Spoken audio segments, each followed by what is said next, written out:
आणि म्हणून ही निवडणूक अनेक वेळेस निवडणुका होत राहत्या जात राहत्या, पण ह्या निवडणुकीला एक वेगळा रंग ठरवला गेला. त्याला कारण असं वरिष्ठांनी सांगितलं, परंतु वरिष्ठ मला म्हणाले की निवडणूक लढवा. मी म्हणलं मला काही निवडणूक लढवायची नाही.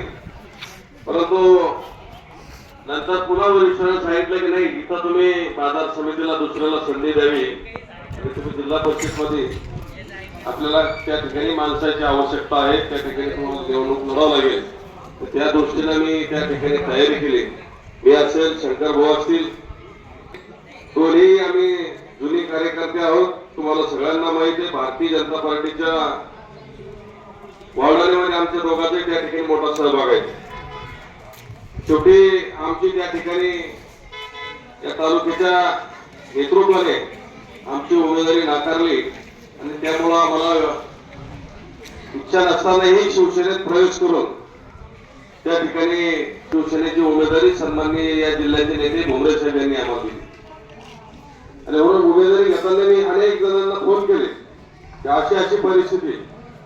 सगळ्यांनी सांगितलं की तुम्ही अपक्ष राहा, उमेदवारी घ्या, आम्ही तुमच्या पाठीशी राहू. म्हणून मी प्रथम आपले सर्वांचे या लाडसंगी गणाचे सर्व मतदार आणि कार्यकर्ता बंधू भगिनींचे या ठिकाणी आभार मानतो की आपण तत्पर कुठलाही विचार न करता अनेक मंडळी मोकळे साहेब भाजप सोडून आले, ते काँग्रेस सोडून आले, सगळ्यांनी या संघर्षाच्या लढाईमध्ये साथ देण्याचा निर्णय घेतला. तुम्ही पाहिलं असेल, मला ज्या वेळेस संधी मिळाली, सन्माननीय बागडे साहेब यांच्या नेतृत्वाखाली 2017ला मी सभापती झालो. त्याच्यानंतर ही 3 वर्ष कार्यकाळ संपल्यावर मध्ये 2 वर्ष प्रशासक होते आणि पुन्हा 2023ला पुन्हा आम्ही चांगले काम केल्यामुळं करमाड असेल, उपबाजार पिंपरी असेल, मुख्य बाजारावर संभाजीनगर असेल, पूर्वीची बाजार समिती आणि आताची बाजार समिती, तुमचं रोज बाजार समितीचं त्या ठिकाणी नातं आहे. रोज जात येत असतात, आपण आपल्या रस्त्यावरच आहे. इतका मोठा बदल त्या ठिकाणी घडून आणला आपण, शासनाचा कुठलाही 1 रुपया न घेता. पैसे कसं काय डेव्हलप झालंय, फक्त माणूस बदलला, माणूसच बदलला म्हणून डेव्हलपमेंट झाले. मी बाजूला गेलं की काम थांबतोय, मी गेलो की काम सुरू होतंय, हे आपण पाहिलेलं आहे. पण आपल्या सगळ्यांचे आशीर्वाद जिथं जिथं मला संधी मिळाली त्या त्या ठिकाणी आपण प्रामाणिकपणाने काम करण्याचा प्रयत्न केला. 2012चा दुष्काळ असू द्या, 2019चा दुष्काळ असू द्या, त्यावेळेसही मी त्या ठिकाणी सामाजिक आणि शासनाच्या माध्यमातून आपल्या शेतकऱ्याला त्या ठिकाणी आधार देण्याचं, सारा सावल्या उघडण्याचं काम त्या ठिकाणी केलंय.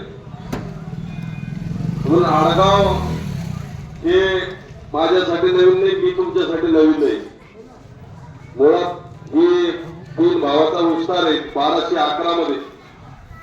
शक्य 1211ला वरझडी, आडगाव आणि बोरवडी हा 3 भावाचा विस्तार, 3 ठिकाणी. म्हणून या गावची मंडळी मला काही फरक समजला नाही, माघारी भविष्यातही समजलं. आणि मी सुद्धा आपल्या कुठल्याही विषयाला कोणी रात्री फोन करू, बेरात्री करू, ज्या वेळेस एखाद्या रात्री फोन येतो तर त्या वेळेस जे फोन उचलतात त्यांनाच माहित असतं त्याची काय अवस्था असते, काय प्रश्न असते. म्हणून आता आपण पाहिलेले उमेदवार आपल्या समोर आहे, त्यांच्या कामाची पद्धत तुम्हाला माहिती, माझ्या कामाची पद्धत तुम्हाला माहिती. म्हणून या तुम्हालाही माझ्याकडून आशा आहे, तुम्ही मला जी साथ दिली, तुम्हाला काहीतरी आशाची केलं नाही की बाबा नाही हा माणूस काहीतरी करेल, पण या आशाने तुम्ही माझ्याकडे बघताय. म्हणून मी तुम्हाला विश्वास देतो की येणाऱ्या 7 तारखेला धनुष्यबाणाचं बटन दाबून बोंगारेताईला पंचायत समितीत पाठवा, मला जिल्हा परिषद पद पाठवा. तुमच्या विश्वासाला कुठेही तडा जाणार नाही, तुमचं मतदान व्हायला जाणार नाही आणि तुमच्या मताची या ठिकाणी निश्चितपणानं आशीर्वाद रूपी मला मतदान करावं ही विनंती करतो आणि थांबतो. या ठिकाणी आपले उरुस आहे, त्यानिमित्त आपल्याला तुम्हाला शुभेच्छा देतो खूप खूप सगळ्यांना. पुन्हा आपल्या सगळ्याचे दुपारच्या टायमाला खरं तर खूप कामात धंद्याचे टाइम आहे, आपलाही वेळात वेळ काढून या ठिकाणी आपण उपस्थित राहिला त्याबद्दल आपले सर्वांचे या ठिकाणी मी मनपूर्वक आभार